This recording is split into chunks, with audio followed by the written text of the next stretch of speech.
Millions of us are now unemployed, but our politicians and bureaucrats are still collecting a paycheck, even though we aren't, because they shut the country down.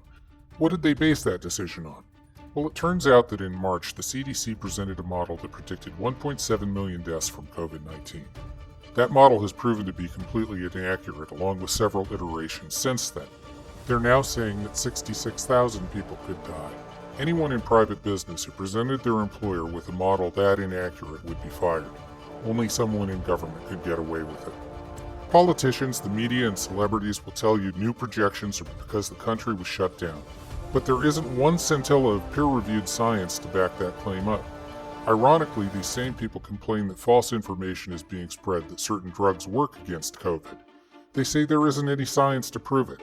Obviously, they only like science when it pushes a certain agenda. There is, however, evidence that shutdowns aren't necessary, but you won't hear them talking too much about that.